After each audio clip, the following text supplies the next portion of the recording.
us about the various laws which are available in different applications which we are using in mobile.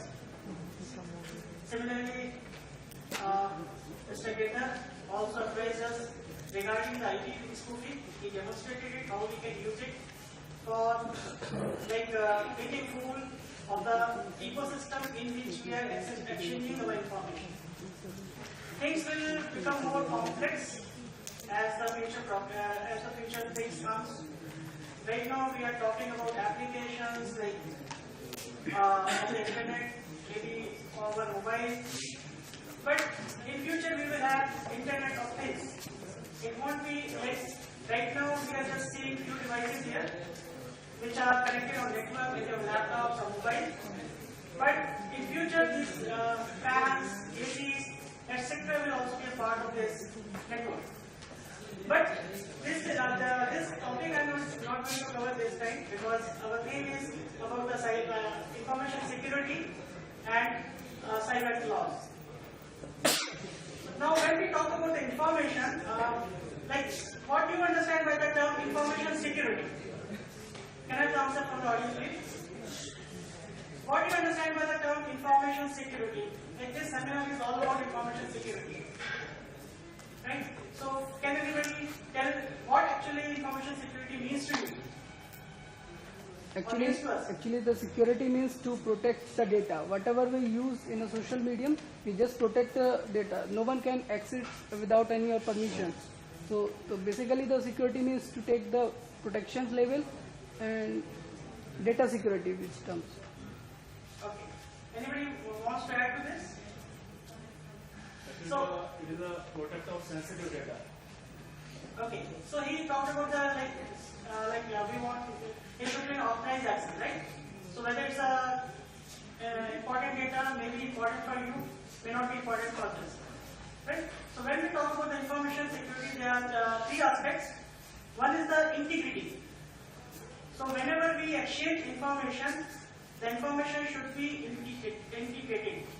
There should not be any change. So when I am talking to you, there should not be any mutation between the things what I am saying and conveyed to you. Similarly, when we are doing over the network, the information should be integrated. Second one is the availability. If you are having certain information which is not made available to you, it is again a breach of information security. And third one is the confidentiality. So it is all about only authorized access. If the information is intended to be used by a concerned person, it should be used by only that person only, not by others. So, we all use internet for doing different kind of activities, right? Maybe through mobile phone or maybe through our laptops or desktop. Like here we are, I will discuss about certain things. So first is, what is a cyber crime?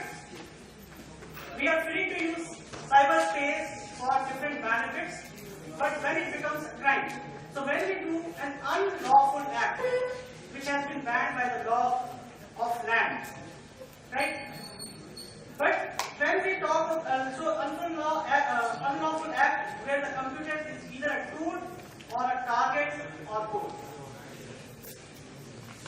Another important thing about the internet, this cyber crime is in case of other crimes, the crime happens at the designated place only.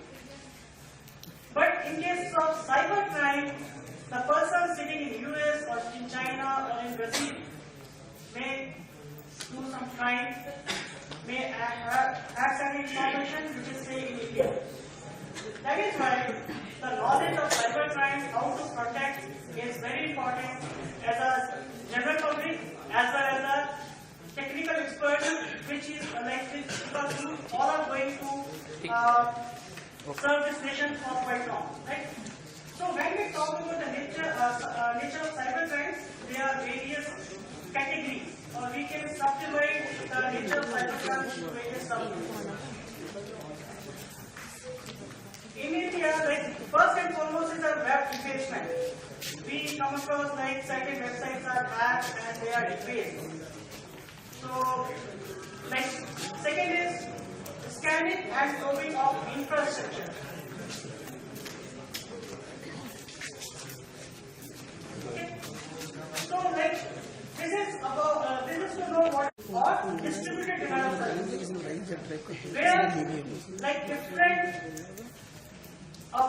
persons try to target or act on a server so in a distributed manner so that the service is not available. Then there are certain instances of injection of malicious codes, maybe in the form of viruses, the bombs, and the crimeware or the malware. Then another concerned area is data theft and manipulation. Sometimes people take out the data illegally and sell it to some other party. So for this, phishing, identity theft, financial fraud, or web espionage are taken into consideration. And then we have another category of which we should be aware as such while dealing with those applications. First is the email spoofing. Right? Mr. Gitter has discussed about the IP spoofing. Right? So similarly, we have mechanism to have or do the email spoofing where you are sending mail from or you are pretending to send mail from some other person's email. Like, and then you can have the phishing also where you can trap somebody for exchange of certain information, crucial information from that person's perspective, and there are mechanisms to send anonymous mail as well. So, like in July 13 itself, there has been a email spoofing where like somebody hacked into the email account of the owner of the company. They sent mail from their hacked email account to the counterpart business counterparts, and they just conveyed that whatever financial transactions you will do with this another account, because there are certain issues with the existing account. So what happened is, like because of this spoofing, the person started sending amount to other account which was actually held by some other person. So the money was going to the wrong account.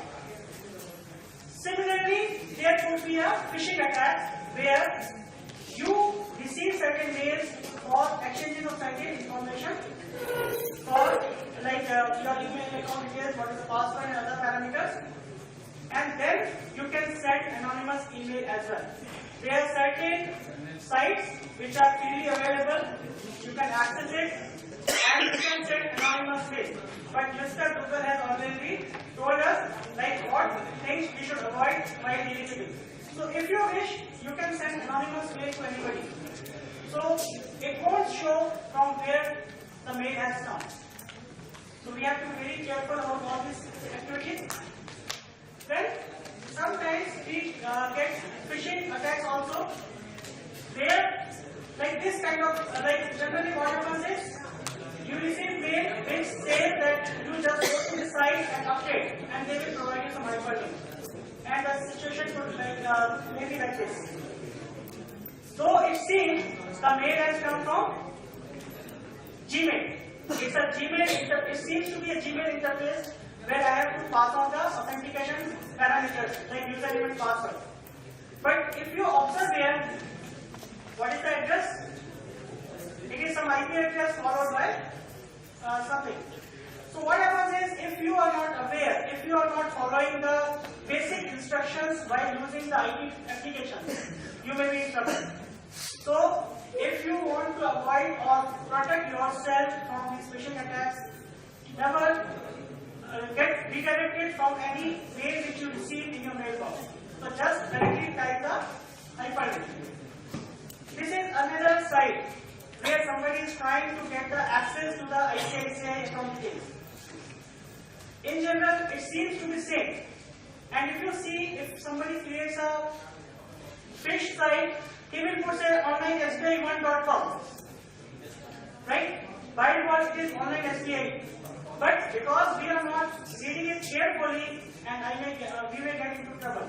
So this is one of the examples, and you have to be very careful whenever you are dealing with financial data generally, or definitely they will be on HTTPS protocol, not on just HTTP.